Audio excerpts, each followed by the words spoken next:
Start to feel your fingers, wiggle your toes. Give yourself another little hug. Take another deep breath, and you can open your eyes when you're ready.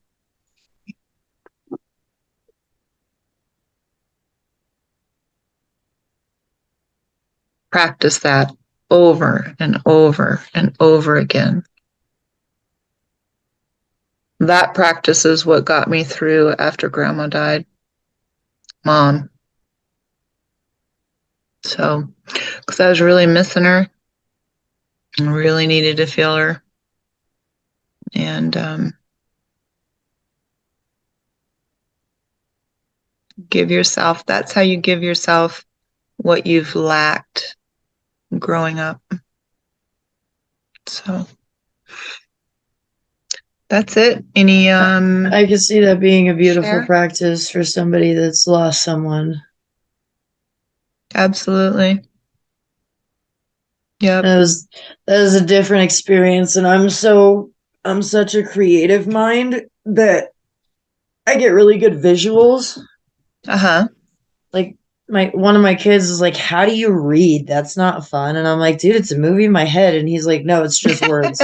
I'm like, "You poor child." But for me, it's an entire movie being played out, and I am in it, and it's awesome. So I'm a very, very visual person, and that was different. That was a neat experience. Okay. Cool. Anything you want to share? At the end, I don't know why I keep going back to Drop Dead Fred. But at the end, I don't want to spoil the movie for anybody, but like, well, they can pause or they can fast forward. Go ahead. Just okay, spoiler alert. She's going to talk. Spoiler alert. Now you know, if you haven't seen Drop Dead Fred, look at the words below because she's going to type where it's safe after this because that's what she does. I edit and then she does the typey. But at the end of the movie, he ends up helping her through like almost like a dream state. But she's got to go through all these things that are like her three biggest hindrances. And the third one was her childhood self. And she had to experience like one of the biggest hardships with her childhood self. And she had to help her childhood self overcome that. And then she hugs Fred. And then slowly her arms go like this as Fred dissipates because she doesn't need him anymore.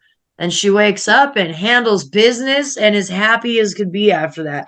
But for some reason, like at the end there, like when you said hug yourself, I think I connected with that scene in a way that I haven't quite done before. Yeah. And like it's deep. I don't know, like that movie was a lot to me growing up. So. Yeah. It is deep and it's deep work to realize that you can give yourself what you need. We hurt each other in this world because we're trying to get something outside of us to provide something that we actually can provide for ourselves. Yeah, a lot of people seek outward for comfort, and not many of us know how to look inward for that. To look inward, yeah. And I say us because, I mean, I struggle with that too. Sure, we all do it. All the time, my other half's like, why do you have such a hard time being by yourself? And I'm like, well, my brain runs 20 different directions, never shuts up, and then I fight with myself regularly. Yeah. We'll see if this helps. See if it helps, Siffany. Maybe I'll fight with myself less. That'd be nice.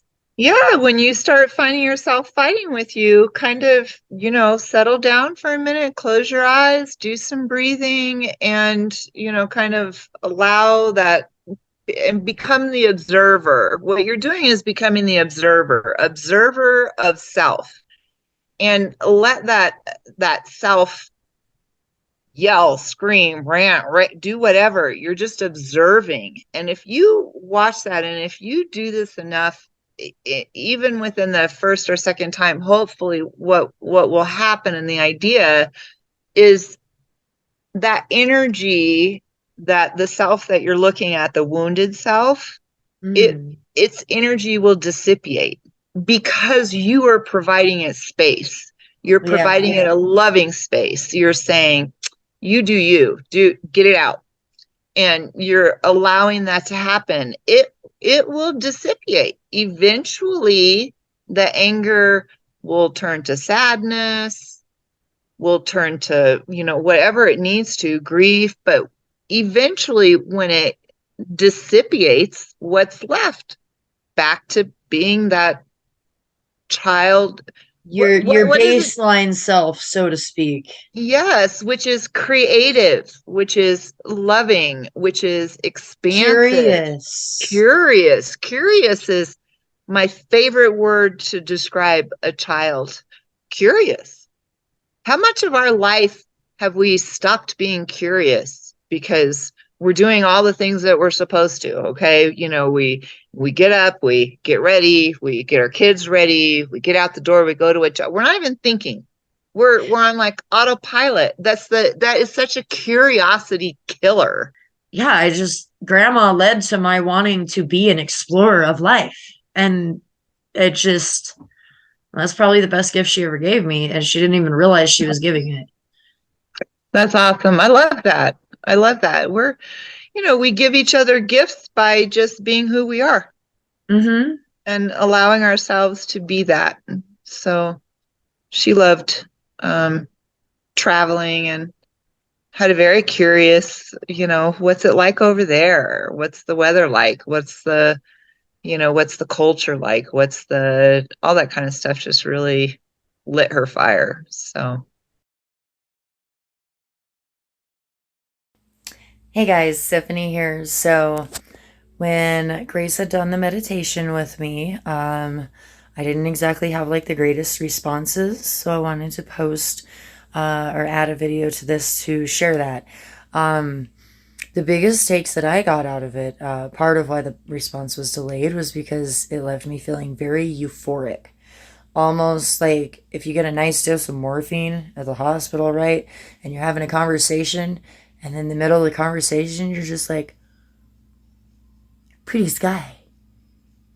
Hi, guys. That's how I felt. Like full blown, just like euphoric. Okay. No brain left. So that was really neat in itself. That tells me there was a lot of spiritual uplifting in it.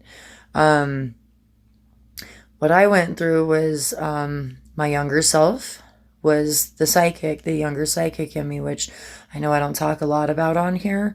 But that's part of why I do demonology and ghost hunting is because I have seen spirits all my life.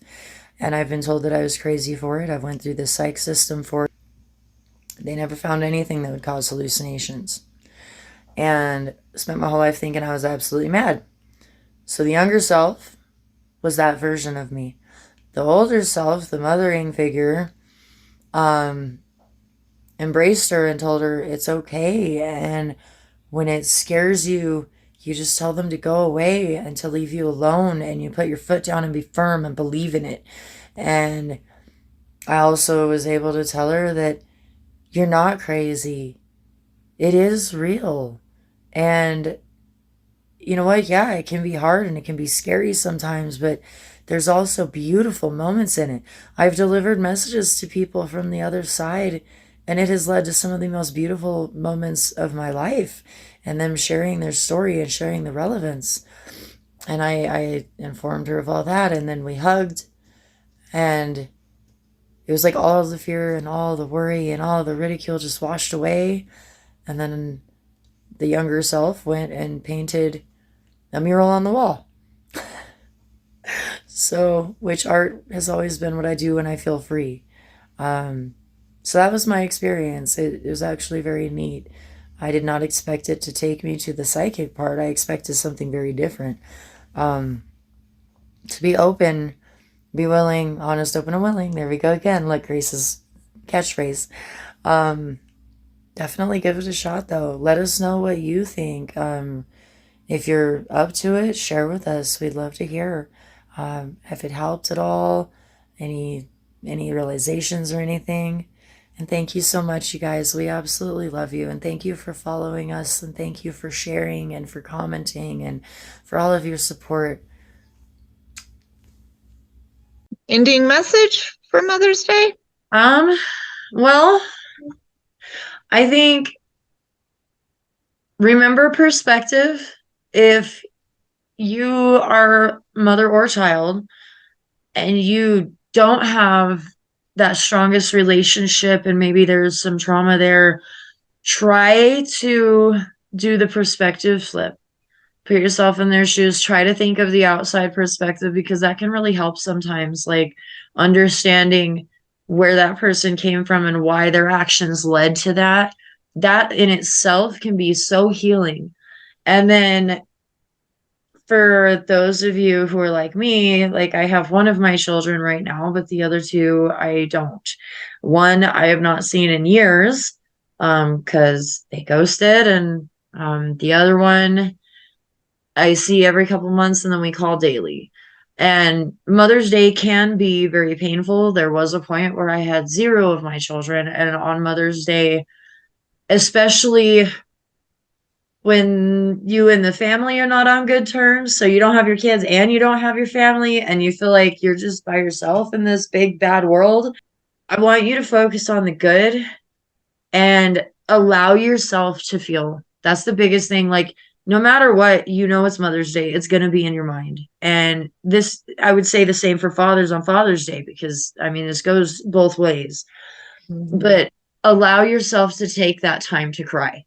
There's been so many Mother's Days where, had I not taken that time to cry and let it fester in me, I probably would have done something seriously stupid because it was too much. So, and I know that sometimes we're told that, oh, you need to maintain your emotion, you need to do this, you need to do that.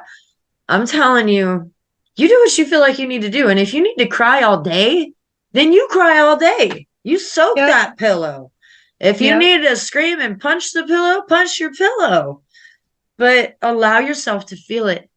And then after you feel it, I challenge you to look at some photos, or maybe towards the end of feeling it. Don't like put yourself back into it, but maybe towards the end of your little crying session, self therapy, whatever you Process. want to call it, look at some Yeah. photos and allow yourself to at least be gratified that you had that time with them, even if you don't still have it. And this also goes for like moms that have moved on and the kids are still here, or vice versa, because as you said, we have that Mhm. situation A too. little bit of. Yes, so I encourage you to, instead of being mournful and pissed off and enraged at the world that that was taken from you, flip that mentality and be thankful for the time that you did get with them, and be thankful for the lessons they taught you, and be thankful for the meaning they brought to your life, and be thankful. Just write it all down, or speak it to the world. Tell your cat something, I don't know why I keep saying cat like everybody has one, but like that's my pet. So, but just if you're able to do that, it does make it significantly easier. And Yep. for those of you who do have your mamas or your kiddos, definitely cherish it. Definitely cherish it, because I want everybody to be able to look back and have as minimal pain as possible. And I think you said earlier about how like you don't like that it's just one day. In my eyes, it's almost like life can get so busy sometimes, right? And we don't think about stuff unless it's right in front of us. And I Mm-hmm. think that Mother's Day, Father's Day, birthdays, those are all days to cherish one specific person. And especially if that person's moved on, sometimes you'll try to push that away and not even think about it.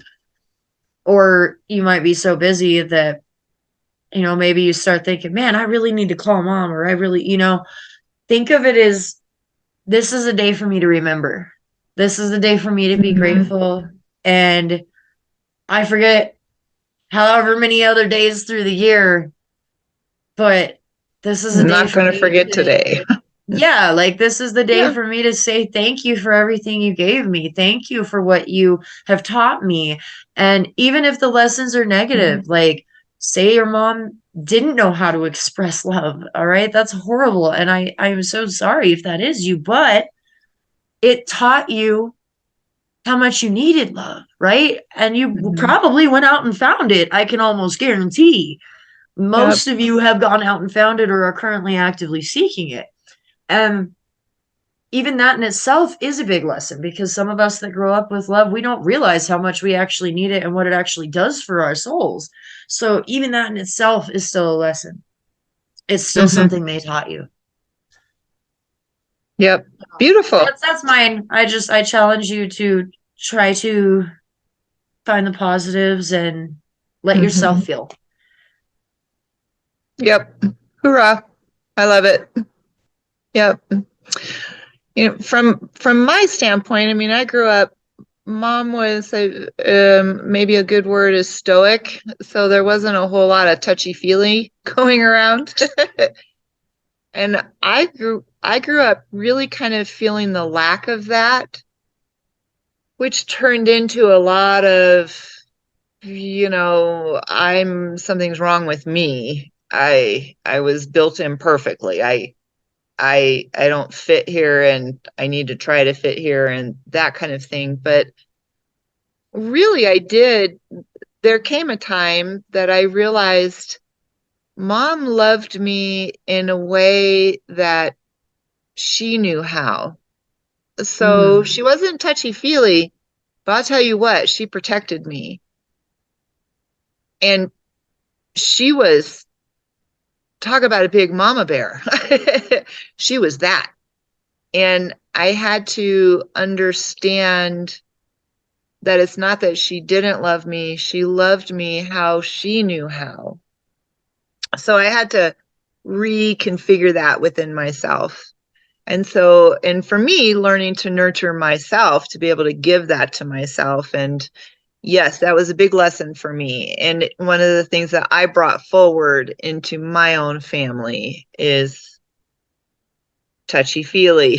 So there's always hugs to be had. It's always okay to cry. It's always okay to share your feelings. Me and my sisters used to like stretch out across each other on the couch watching movies and cuddle and like yeah. It was a Yeah. real thing. Yeah. And I So, love it. yeah. Yep.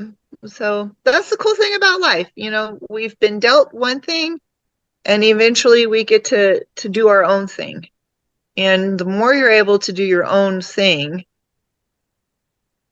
that's where being childlike is when we're able to to do it kind of in our own way and what fits us. So that makes sense. But Hmm.